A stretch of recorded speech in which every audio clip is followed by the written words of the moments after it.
If you're applying for a Rhodes Scholarship, a Schwarzman, Mitchell, Marshall, Gates, Cambridge, Luce, Fulbright, Watson, any of these national fellowships, you need to have had an array of experiences that indicate that you're going to become some future leader. That is a difficult thing to do. It takes many years, takes a lot of hard work. This video talks about what you need to do in that building process. I have this other video that describes what you do after you accrue those experiences. Even if you're applying this year, it could help because you could figure out whether or not you're missing anything. But if you are planning to apply for any of these programs in years ahead, this will be really helpful for you to figure out what you need to do to build up this clay.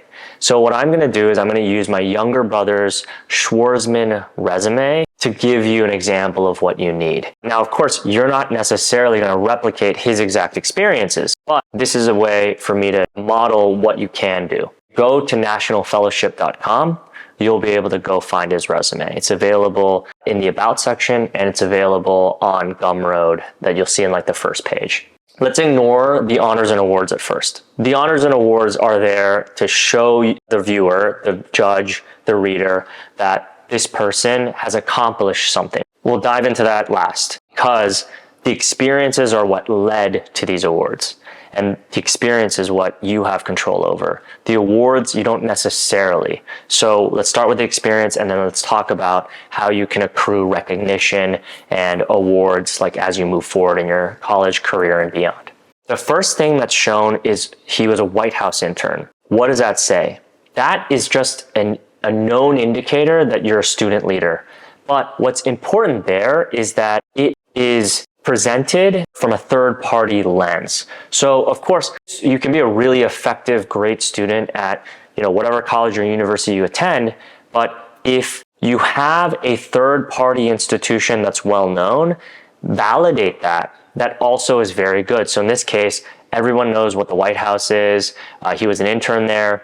It shows this third-party validation by a known institution. So it could be you could be a White House intern. You could be a senator's aide. You could do all sorts of things at various institutions that are not your home university or college, and those will be third-party indicators that you are a leader. Now, I'm not going to dive into the actual materials written here because that's a waste of your time.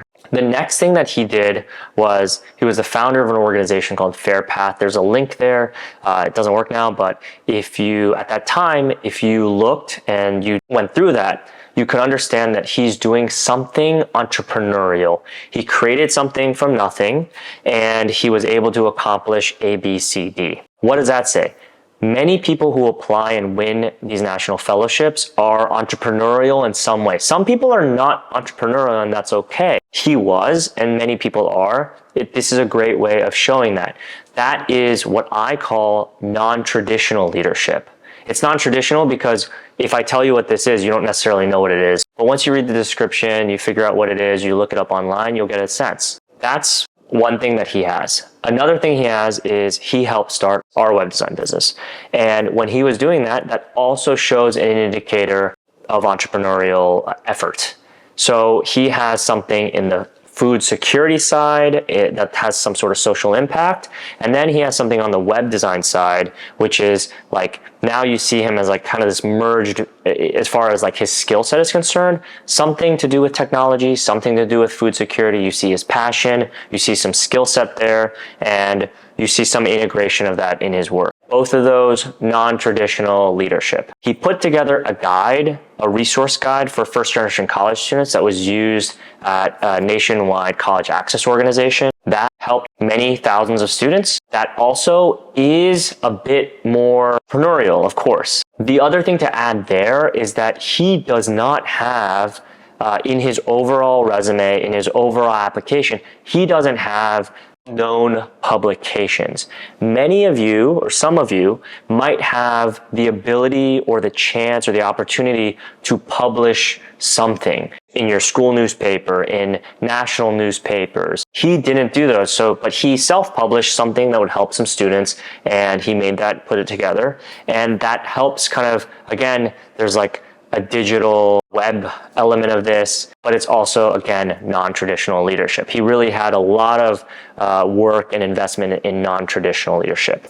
And then UC student body president at Swarthmore, which is our alma mater. He was a student body president, and one of the main things he did was he helped select the college's 15th president. Now, coincidentally, I also did the same thing years before for the previous president, but he did real work that wasn't just figurehead type work at a small college. He actually helped select the new college president. What that indicates is traditional leadership. I say traditional in that if you read student body president, student government, a reviewer will know what that means. To summarize, third-party validation of leadership, entrepreneurial leadership, non-traditional leadership, and then traditional leadership. So he had those three elements. Then he was an RA. He also had these other summer internships at food-related organizations.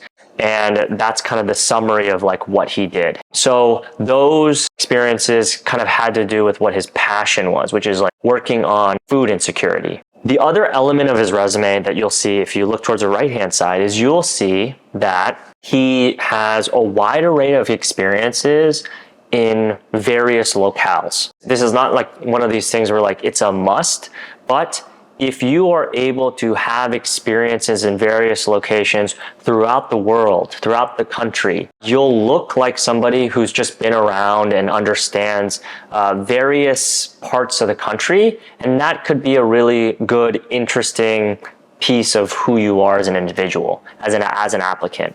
So if you look at his breakdown of where he's been, he's doing work in East Coast, West Coast, and then he did work in Rwanda, and we grew up in the Midwest. So we kind of have this like geographical diversity locked in as an applicant. It kind of makes somebody look a little bit more interesting than if he had just done work in Philadelphia where his college is based, or did work just in Indiana where we're from. The next thing that you should make a note of, and this is a big revelation for many of you, which is you don't necessarily need to have the highest GPA or have been the best student. So that applies for both my brother and me when we were applicants winning these national fellowships. He was an econ and poli-science double major. He had a 3.5. I also had a 3.5, which at Swarthmore at the time it was considered to be relatively high. It was like fine enough. It's not high, obviously, but it's good enough. A 3.5 is known from these various fellowship programs at this school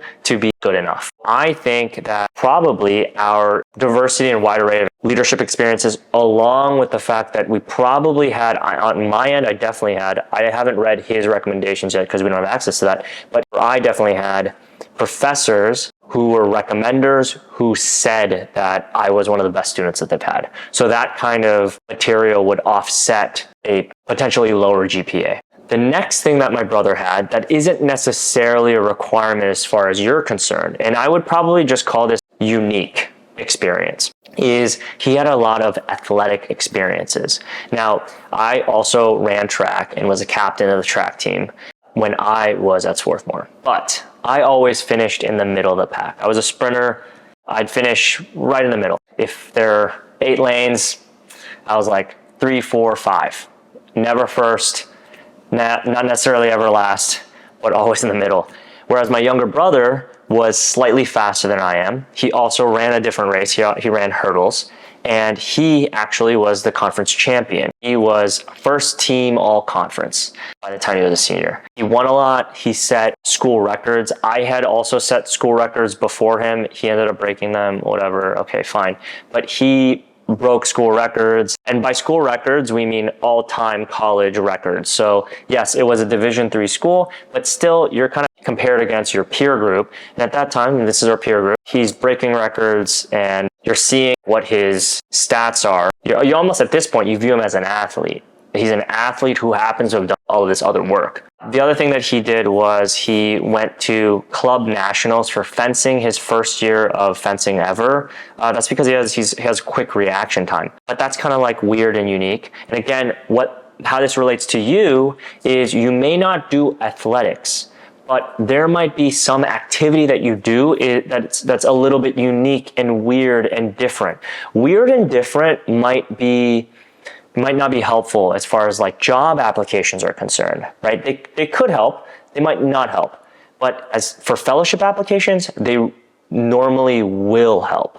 You want to have unique interests. In this case, for his, it was athletics. The other thing that my brother had done that I didn't do when I was in college as an applicant is he had run marathons, multiple marathons. He had a time that was, I think, not terrible for a sprinter especially, which was like 3 hours and 45 minutes.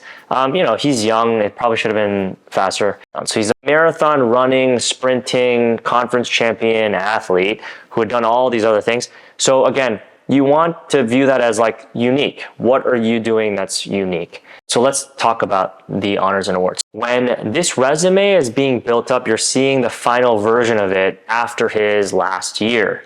You have to understand that he's doing all sorts of work below each of these items to build up the final presented item. It says student body president, but he was also in student government as a student representative for 2 years before that, right? So you just have to know that over multiple years, you have to accrue these experiences long term, and that will hopefully result in you achieving kind of the maximum experience and role or title for that given organization. In each of these, you just have to imagine that there's like a stack of 10 resumes below with worse or lower level roles that he had built up over several years. Sometimes doing entrepreneurial work allows you to get random recognition, awards, whatever it is that puts you on the map for something else. Now, they're deserved because you did the work, but you can't go into it retroactively thinking, I need the award, and then you actually have to go into work and be passionate about something and market it effectively, put it online, put yourself out there. You have to take risks. That's something that I see about my experiences in college as a fellowship applicant, and something I certainly see in my younger brother, who absolutely took risks and was unafraid in doing so. And you should be as well, especially if you have these fellowship programs looming ahead, if you want to be highly competitive for them. When my brother was an applicant, he had a personal website, and you should have one too. And there are ways in which after you build and accrue these experiences, the next stage of it is crafting your narrative for the personal statement, and then you have to actually market yourself effectively throughout the rest of the application.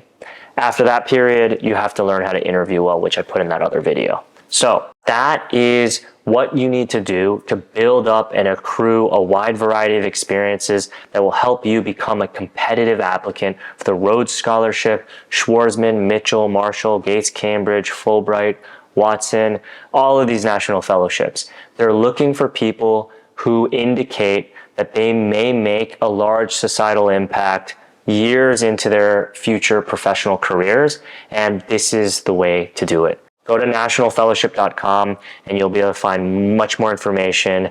I have one-on-ones available around 5 p.m., not every day, but some days. And you'll be able to go to nationalfellowships.com with an S on the end to learn more about these programs. I have various videos on YouTube and TikTok, and you can email me at yj@nationalfellowship.com for any questions. Go look up the guide that I've created that basically walks you through all of what I said in much greater detail, that can help you prepare yourself more effectively for these amazing programs and can help you win.